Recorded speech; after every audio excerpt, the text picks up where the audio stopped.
اعوذ باللہ من الشیطان الرجیم بسم اللہ الرحمن الرحیم. پنڈی پوسٹ کے ناظرین کو چودھری محمد اشفاق اور پنڈی پوسٹ کی پوری ٹیم کی طرف سے السلام علیکم. ناظرین، آج ہمارے ساتھ موجود ہیں خطہ پٹوار کی نامور مذہبی شخصیت اور ٹیچر محترم مدیر احمد صاحب. ماشاءاللہ آپ اکثر اوقات ہمارے سننے والوں کو دین اسلام کے حوالے سے جو ہمیں درپیش مسائل ہوتے ہیں ان کے حوالے سے آگاہی فرماتے رہتے ہیں. اور آج ہم ان سے عمرہ کی ادائیگی کے مکمل طریقہ کار کے حوالے سے بات چیت کریں گے. جو لوگ پہلی دفعہ عمرہ پر جانے کے لیے تیار ہوتے ہیں یا تیاری کرتے ہیں، ان کے لیے بہت ساری پریشانی کا سامنا ہوتا ہے، کیونکہ ان کو پتہ نہیں ہوتا، وہ کبھی کس سے پوچھ رہے ہوتے ہیں، کبھی کس سے پوچھ رہے ہوتے ہیں. تو آج ہم آپ کو عمرہ کی ادائیگی کا مکمل طریقہ کار بتائیں گے. محترم مدیر احمد صاحب، ہم آپ کو اپنے تمام پنڈی پوسٹ ہمارے لوگ میں خوش آمدید کرتے ہیں. محترم، سب سے پہلے آپ یہ بتائیں کہ عمرہ کی فضیلت کیا ہے؟ اعوذ باللہ من الشیطان الرجیم بسم اللہ الرحمن الرحیم. رب اشرح لی صدری ویسر لی امری واحلل عقدۃ من لسانی یفقہوا قولی. میں جناب چودھری اشفاق صاحب اور پنڈی پوسٹ کی پوری ٹیم کا شکریہ ادا کرتا ہوں کہ آج انہوں نے مجھے عمرہ پر بات کرنے کی توفیق عطا فرمائی ہے. تو عمرہ کے متعلق جو اللہ کے رسول نے فرمایا وہ کئی احادیث ملتی ہیں. اس میں ایک یہ ہے کہ ایک عمرے سے دوسرے عمرے تک ایک آدمی پہلا عمرہ کرتا ہے، پھر دوسرا عمرہ کرتا ہے، اور اس دوران جتنے اس نے گناہ کیے ہیں یہ 2 عمرے اس کے گناہوں کا کفارہ بن جاتے ہیں. اور اللہ کے رسول نے فرمایا کہ حج اور عمرہ پے در پے کیا کرو. یہ نہیں کہ ایک کر دیا بس کافی ہو گیا. کیوں کہ اگر اس طرح کرتے رہو گے تو جس طرح لوہار اپنی بھٹی سے لوہے کو صاف کر لیتا ہے، سونار اپنی بھٹی سے اپنے سونے کو صاف کر لیتا ہے، اسی طرح پے در پے جب آدمی عمرے کرتا ہے اور حج کرتا ہے تو اللہ تعالیٰ سے گناہوں سے صاف کر دیتا ہے. محترم صاحب، یہ بتائیں کہ احرام گھر سے یا ایئرپورٹ سے باندھنا چاہیے، بہتر طریقہ کیا ہے؟ احرام کے مطلب یہ ہے کہ جس طرح آج کل چل رہا ہے کہ فلائٹ اکثر لیٹ ہو جاتی ہے، تو اس کے لیے سب سے بہتر طریقہ یہ ہے کہ آدمی اپنے گھر سے باقی ساری معاملات طے کر لے. باقی اپنے عزیز و اقارب سے اگر کسی سے لڑائی جھگڑا ہوا ہے، کسی کا حق مارا ہوا ہے تو ان کے ساتھ معاملات ٹھیک کر لے، صلح کر لے، دوستوں سے، عزیزوں سے، پڑوسیوں سے، محلے والوں سے معافی مانگ لے تاکہ حقوق العباد کے معاملے میں آدمی کلیئر ہو کر چلے. پھر جب آدمی ایئرپورٹ پر جائے تو وہاں جو ہے وہاں چھوٹی سی مسجد بنی ہوئی ہے، وہاں ایئرپورٹ پر احرام باندھنے کا موقع ملتا ہے، وضو کا موقع ملتا ہے. احرام باندھنے کے بعد 2 نفل برائے احرام پڑھنے پڑتے ہیں. تو وہاں 2 نفل برائے احرام پڑھنے ہیں، نیت نہیں کرنی ہے. نیت جو ہے وہ جب جہاز میں بیٹھ جائیں، جہاز اڑ چکے پھر آپ نیت کریں.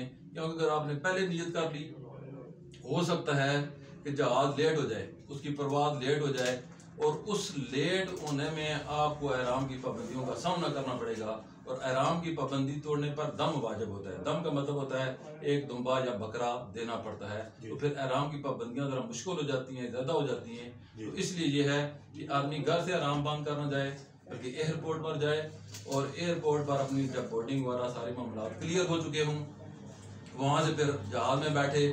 جہاز جب اڑ چکے تو تھوڑی دیر کے بعد اس کے بعد جو ہے وہ احرام کی نیت کر لے اور عمرے کی نیت کر لے. اور نیت کرنا اس طرح ہوتا ہے کہ ہے اللہ، میں تیری رضا کی خاطر عمرے کی نیت کرتا ہوں، اسے میرے لیے آسان فرما اور قبول فرما. اور اس کے بعد مرد جو ہے وہ 3 دفعہ لبیک اللہم لبیک لبیک لا شریک لک لبیک ان الحمد والنعمت لک والملک لا شریک لک. یہ مرد حضرات 3 دفعہ بلند آواز میں پڑھیں گے، عورتیں آہستہ آواز میں پڑھیں گی. مطلب صاحب یہ بتائیں کہ احرام کی پابندیاں کون سی ہیں؟ یہی سب سے مشکل کام ہوتا ہے اور اسی کا دھیان رکھنا پڑتا ہے. اور آدمی جلدی احرام کھولنے میں اسی لیے کوشش کرتے ہیں کہ یہ احرام کی پابندیاں ختم ہو جائیں. کیوں کہ غلطی کی صورت میں آپ کو دم دینا پڑے گا.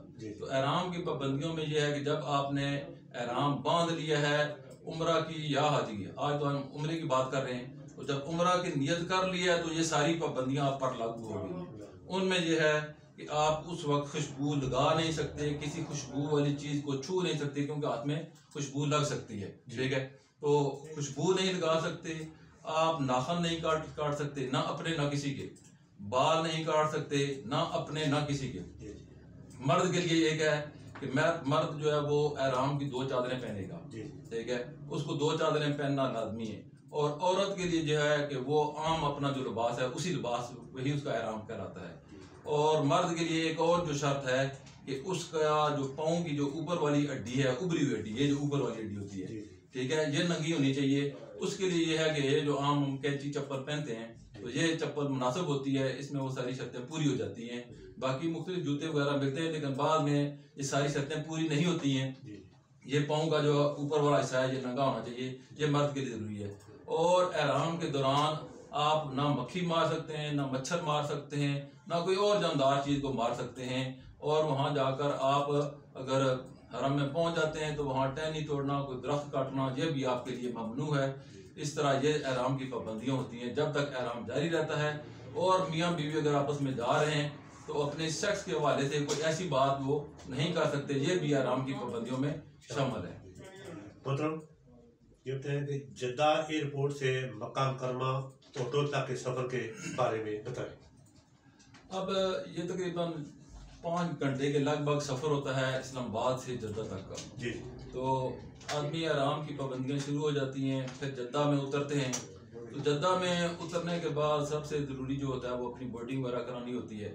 بورڈنگ کرانے کے بعد جو ہے وہ اکثر بندے جو غلطی ہو جاتی ہے یا لوگوں کو پریشانی کا سامنا کرنا پڑتا ہے، وہاں سے اپنا سامان وغیرہ تو وصول کر لیتے ہیں، لیکن سامان جب وہ گاڑی میں رکھتے ہیں تو گاڑی کسی اور میں رکھ دیتے ہیں، بیٹھ کو کسی دوسری گاڑی میں بیٹھ دیتے ہیں، اور اس طرح ہوتا ہے کہ سامان کہیں اور چلا جاتا ہے اور یہ کہیں اور چلے جاتے ہیں، اور پھر ان کے لیے مسئلہ پیدا ہوتا ہے۔ تو وہاں جو سب سے اہم احتیاط ہے کہ آپ اپنے سامان کو اس گاڑی میں رکھیں جس گاڑی میں آپ بیٹھ رہے ہوں، اور وہاں ساری گاڑیاں نئی ہوتی ہیں، اچھی گاڑیاں ہوتی ہیں، تو بہتر یہ ہوتا ہے کہ اپنی گاڑی کا وہ نمبر یاد کر لیں، اس کی تصویر وغیرہ بنا لیں، اور پھر وہاں سے آپ مکہ ہوٹل کرتے ہیں۔ آپ مکہ ہوٹل میں جائیں گے تو وہاں آپ کو مکمل ہوٹل مل جائے گا، اپنا سامان وہاں رکھیں، پھر تھوڑی دیر وہاں آپ آرام کریں۔ آپ جب مطمئن ہو جائیں، اگر کھانا وغیرہ نہیں کھایا یا بھوک لگی ہے یا چائے کی طلب ہے تو آپ چائے پی سکتے ہیں، کھانا کھا سکتے ہیں، لیکن جب جو آپ بالکل فریش ہوں، تازہ ہوں، تب پھر وہ عمرے کی تیاری کریں۔ مطلب یہ کہتے ہیں کہ عمرہ کس وقت اور کس طرح ادا کیا جائے؟ عمرے کے لیے کوشش تو یہ کرنی چاہیے کہ آدمی پہلی دفعہ جاتا ہے تو اس کو، کیونکہ عمرے کے کافی سارے مسائل ہیں جو یہاں مختصر سی نشست میں سارے بیان نہیں کیے جا سکتے، علماء نے کتابیں لکھی ہیں اور اس میں بہت سے مسائل ہیں، تو کوشش یہ کیا جائے کہ تقریباً آپ کو 4 گھنٹے کا وقت مل جائے، ٹھیک ہے، تقریباً 4 نہیں تقریباً 2 گھنٹے کا وقت مل جائے، کہ 1 گھنٹہ تقریباً طواف کرنے میں لگ جاتا ہے اور 1 گھنٹہ صحیح کرنے میں لگ جاتا ہے، تقریباً آپ کو 2 گھنٹے وقت جو ہے وہ ملنا چاہیے تاکہ آپ آسانی سے سارے ارکان ادا کر سکیں۔ تو اب عمرہ کرنا کس طرح ہے کہ آپ ہوٹل سے چل پڑے ہیں مکہ کی طرف، حرم کی طرف۔ آپ جب مکہ کی حرم میں داخل ہوں تو سب سے پہلے جو ہے وہ مسجد میں داخل ہونے کی دعا پڑھنی ہے، ٹھیک ہے، دعا پڑھنے کے بعد جب خانہ کعبہ نظر آئے تو وہاں آپ نے خوب دعا مانگنی ہے۔ پہلی دفعہ جو آدمی جاتا ہے خانہ کعبہ کو دیکھتا ہے تو اس کی کیفیت کچھ بدل جاتی ہے، تو وہاں اپنی مرضی سے جو دعائیں مانگیں، قبولیت کا وقت ہوتا ہے، اپنے لیے مانگیں، امت کے لیے مانگیں، اپنے والدین کے لیے مانگیں، سب کے لیے مانگیں، اور ہمارے لیے بھی مانگیں، تو خوب دعائیں مانگیں۔ دعائیں مانگنے کے بعد آپ مطاف میں اتر جائیں۔ مطاف میں جب جائیں تو جو طواف کرنا ہوتا ہے وہ خانہ کعبہ کی ایک سائڈ پر حجر اسود لگا ہوا ہے، تو وہاں سے شروع ہوتا ہے، تو حجر اسود کے قریب جب مرد جائیں تو یہ اپنا کندھا ننگا کر لیں، اور یہ یاد رکھیں کہ یہ احرام باندھنے والے کا جو کندھا ہے وہ صرف طواف کے دوران ننگا ہونا چاہیے، باقی کسی وقت نماز پڑھ رہے ہیں تو تب بھی کندھا نہیں ننگا ہونا چاہیے، کوئی ضروری نہیں ہے، صحیح کر رہے ہیں تو تب بھی ضروری نہیں ہے، صرف طواف کے دوران جو ہے یہ آپ کا کندھا ننگا ہونا چاہیے۔ تو جب آپ حجر اسود کے قریب جائیں، تھوڑے پیچھے ہوں تو اپنا کندھا جو ہے وہ ننگا کر لیں، تو وہاں سے پھر آپ یہ نیت کریں، چند قدم پیچھے ہوں تو یہ نیت کریں کہ یا اللہ میں تیری رضا کی خاطر طواف کرتا ہوں، اس کو قبول فرما اور آسان فرما۔ پھر چند قدم سامنے جو ہے آگے حجر اسود ہے، اس کے جو ہے وہ سامنے برآمدیں ہیں، وہاں سبز لائٹ بھی لگی ہوئی ہے، تو وہاں جب حجر اسود کی سیدھ میں آپ آ جائیں تو اس وقت آپ نے بسم اللہ اللہ اکبر وللہ الحمد کہہ کر یوں حجر اسود کی طرف ہاتھ کرنا ہے اور اپنے ہاتھوں کو بوسہ دے لینا ہے، ٹھیک ہے۔ اس کو استلام کہتے ہیں. تو یہ ایک بوسہ دینا ہے، پھر چکر لگانا ہے. ٹھیک ہے. اور خانہ کعبہ کا چکر لگاتے ہوئے آپ نے اپنی نظر نیچے رکھنی ہے، خانہ کعبہ کی طرف نہیں دیکھنا ہوتا ہے. اپنی نظر نیچے رکھ کر آپ نے چکر لگانا ہے. ٹھیک ہے. پھر جب حجر اسود کے قریب پہنچیں تو پھر آپ نے حجر اسود کی طرف دیکھ کر پھر یہی کر پڑھنا ہے، بسم اللہ اللہ اکبر کیا کر اپنے ہاتھوں کو چوم لینا ہے. یعنی آپ نے دوسرا بوسہ دے دیا ہے. پھر دوسرا چکر شروع ہو گیا ہے. اسی طرح 7 چکر لگائیں گے. تو 7 چکر لگانے کے بعد جب آپ کے 7 چکر مکمل ہو گئے تو پھر آپ نے اینڈ جب ہوگا تو 7ویں چکر کا تو پھر آپ نے بوسہ دینا ہے. یعنی کہ حجر اسود میں 7 چکر ہوتے ہیں اور 8 دفعہ بوسہ دینا ہوتا ہے. ٹھیک ہے. تو اس طرح جو ہے یہ آپ کا طواف مکمل ہو جاتا ہے. اور طواف کے دوران ایک یہ ہے کہ اگر نماز کا وقت ہو جائے، اب نماز شروع ہو گئی ہے، تو اس میں یہ ہے کہ آپ نے جہاں تک طواف کیا ہے وہاں ہی رک جائے، اب وہاں آپ نماز پڑھ لیں. ٹھیک ہے. اپنا کندھا ڈھانپ لیں اور نماز پڑھیں. ٹھیک ہے. مرد حضرات، عورتوں نے تو اپنے لباس میں کرنا ہے. تو وہاں آپ اپنی نماز پڑھیں. نماز پڑھنے کے بعد جہاں طواف رکا تھا وہاں سے طواف شروع کر دیں. اور اگر طواف کے دوران وضو ٹوٹ جائے، اگر پہلے 4 چکروں کے دوران وضو ٹوٹا ہے تو پھر یہ ہے کہ آپ وہاں دوبارہ وضو کر رہے ہیں. وہاں جو اندر برآمدے بنے ہوئے وہاں اندر جو ہے وہ جگہ بنی ہوئی ہے وضو کے لیے، استنجے کے لیے نہیں ہے، وضو کے لیے ہے. تو آپ وہاں چلے جائیں، وہاں وضو کر کے آئیں. اگر 4 چکروں میں پہلے 4 چکروں میں وضو ٹوٹ گیا ہے تو دوبارہ وضو کر کے دوبارہ جو ہے یہ ایک سے شروع کر دیں.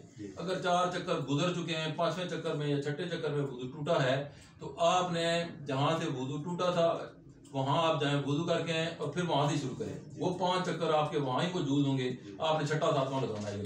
ٹھیک ہے. یعنی کہ جہاں سے وضو ٹوٹا تھا وہاں سے آپ نے باقی طواف کو مکمل کرنا ہے. اسی طرح یہ آپ کے 7 چکر مکمل ہو جائیں گے. اب 7 چکر مکمل ہو گئے تو اس کے بعد ہوتا ہے کہ 2 جو ہے رکعت پڑھتی ہے، وہ واجب الطواف ہے، اس کو لازمی پڑھنا ہوتا ہے. اکثر آدمی یہ سمجھتے ہیں کہ یہ نفل ہیں، یہ لازمی ہیں، واجب ہیں. تو یہ مقام ابراہیم، وہاں ایک سنہری جالی لگی ہوئی ہے، وہاں حضرت ابراہیم علیہ السلام کے قدم مبارک کے نشان موجود ہیں. تو وہاں آدمی 2 رکعت اس کی سیدھ میں پیچھے پڑے، لیکن وہاں رش زیادہ ہوتا ہے تو اس کے لیے ہے کہ آپ خانہ کعبہ کی حدود میں جہاں بھی پڑھ سکتے ہیں، کوئی مسئلہ نہیں ہے. ٹھیک ہے. لیکن وہاں پڑھنا زیادہ ثواب ہے، زیادہ بہتر ہے. لیکن اگر آپ کو وہاں جگہ نہیں ملتی ہے تو جہاں بھی آپ کو موقع ملے وہاں آپ 2 رکعت واجب طواف پڑھیں. اس کے بعد یہ ہے کہ آپ کو پانی پئیں، زمزم کا، اپنے سر پر بہائیں، اپنے کپڑوں پر بہائیں، جتنا پانی بہا سکتے ہیں وہ پانی بہائیں. اچھا مطلب طواف ہو گیا، اس کے بعد صحیح کا کیا کرنا ہے؟ ہاں جی. طواف کرنے کے بعد یہ ہے کہ آدمی کو صحیح کی طرف جانا پڑتا ہے. تو آپ اگر طواف کرنے کے بعد تھک گئے ہیں تو تھوڑی دیر کے لیے 5-10-15 منٹ کے لیے آپ بیٹھ سکتے ہیں، آرام کر سکتے ہیں تاکہ آپ صحیح کریں. کیونکہ 7 چکر لگانے پڑتے ہیں، تقریباً 1 گھنٹہ لگ جاتا ہے. ٹھیک ہے. تو اس کے بعد آپ صحیح کی طرف جب جائیں گے تو پھر آپ نے حجر اسود کے سامنے آنا ہے. ٹھیک ہے. حجر اسود کے سامنے آ کر آپ نے پھر بوسہ جو ہے اسی طرح دینا ہے، بسم اللہ اللہ اکبر کہہ کر اپنے ہاتھوں کو چوم لینا ہے. یعنی کہ یہ کل 9 دفعہ بوسے ہو گئے ہیں. 8 دفعہ طواف میں ہوئے تھے، یہ 9واں بوسہ ہے استلام جسے کہتے ہیں. 9 دفعہ بوسے یہاں بوسہ دے کر پھر آپ چلے جائیں گے مشرق والی سائڈ پر. وہاں لکھا ہوا ہے الی المسعی، یعنی کہ صحیح کی طرف آپ جائیں. تو وہاں آپ صحیح کی طرف جائیں گے تو وہاں 2 پہاڑیاں پہلے تھیں، صفا اور مروہ. آج تو ان کے نشان باقی رہ گئے. تو آپ صفا والی جو ہے پہاڑی تھی اس سائڈ پر جائیں گے. تو وہاں جا کر آپ نے پھر خانہ کعبہ کی طرف رخ کر کے دعا مانگنی ہے، اے اللہ میں تیری رضا کی خاطر صحیح کرتا ہوں، اسے میرے لیے قبول فرما اور آسان فرما. یہی دعا کرنے کے بعد ٹھیک ہے پھر آپ نے چکر لگانا ہے صفا سے مروہ تک. یہاں صفا ہے اور مروہ اس طرف ہے. ٹھیک ہے. صفا سے مروہ تک وہاں جانے تک 1 چکر ہوتا ہے. بعض بندے غلطی میں یہ سمجھتے ہیں کہ جہاں صفا سے مروہ جائیں گے اور مروہ سے پھر صفا آئیں گے تو یہ چکر بنتا ہے، وہ ڈبل لگا لیتے ہیں، یہ غلط ہو جاتا ہے. صفا سے مروہ تک 1 چکر ہے، مروہ سے پھر واپس آنے تک یہ دوسرا چکر ہو جاتا ہے. اور ان کے درمیان میں وہ اس کے چھت پر لائٹیں لگی ہوئی ہیں، سبز لائٹیں. تو وہاں مردوں کو ہے کہ وہاں تیز چلنا چاہیے، عورتوں کو ہے وہ اپنی نارمل سپیڈ میں چلیں. تو یہ اس طرح 7 چکر جو ہے اپنے مکمل کریں. 7 چکر مکمل کرنے کے بعد پھر 2 نفل شکرانے کے پڑھنے پڑتے ہیں کہ تقریباً آپ نے عمرہ کمپلیٹ کر لیا ہے. ٹھیک ہے. اب مشکل کام جو ہے وہ آپ کا مکمل ہو چکا ہوتا ہے. تو یہ 2 نفل جو ہے وہاں پڑھنے پڑتے ہیں. اس کے بعد آپ نے قصر کرانا ہے یا حلق کرانا ہے. قصر کہتے ہیں کہ اپنے بالوں کو چھوٹا کرانا، اور حلق کراتے ہیں اپنے سر کو مڈا دینا بالکل. ٹھیک ہے. تو مڈانا زیادہ بہتر ہے. قصر کرانے میں بال کہیں چھوٹے ہوتے ہیں کہیں لمبے ہوتے ہیں تو پھر مسئلہ بن جاتا ہے. تو اس کے لیے اور حلق کرانے میں یا اپنا سر منڈانے میں زیادہ ثواب ہے، تو اس میں یہ ہے کہ آپ اپنا حلق کرائیں۔ لیکن عورتوں اور مردوں کے لیے یہ ہے کہ عورتیں اپنے ہوٹل میں جا کر کریں۔ ہم نے دیکھا ہے کہ بعض آدمی وہاں ہی عورتوں نے کینچی دی ہوئی ہوتی ہے اور اپنے بال کاٹ رہی ہوتی ہے، ٹھیک ہے، یا مرد ہوتے ہیں تو ایک دوسرے کے بال وہاں وہ کاٹ رہے ہوتے ہیں، یہ مناسب نہیں ہوتے، یا وہ بھی مسجد کا حصہ ہے اور وہاں مسجد میں وہاں آدمی کو پھر گن آتی ہے۔ تو جب آپ کا یہ عمرہ مکمل ہو جائے، آپ باہر آ جائیں، باہر وہاں کلاک ٹاور ہے اور بھی بہت سی دکانیں ہیں، وہاں آپ کو دکانیں مل جائیں گی نائی کی، آپ 10 ریال دیں گے، نائی آپ کا حلق کر دے گا۔ عورتیں اپنے ہوٹل میں آئیں اور ہوٹل میں آ کر اپنا جو ہے وہ باقی جو معاملات ہیں اپنے بال کٹانے، ان کو تقریباً 1 انچ کے برابر، 1 پورے کے برابر ہوتے ہیں، عورت جو ہے وہ اپنے 1 پورے کے برابر اپنے بال کٹوا دے۔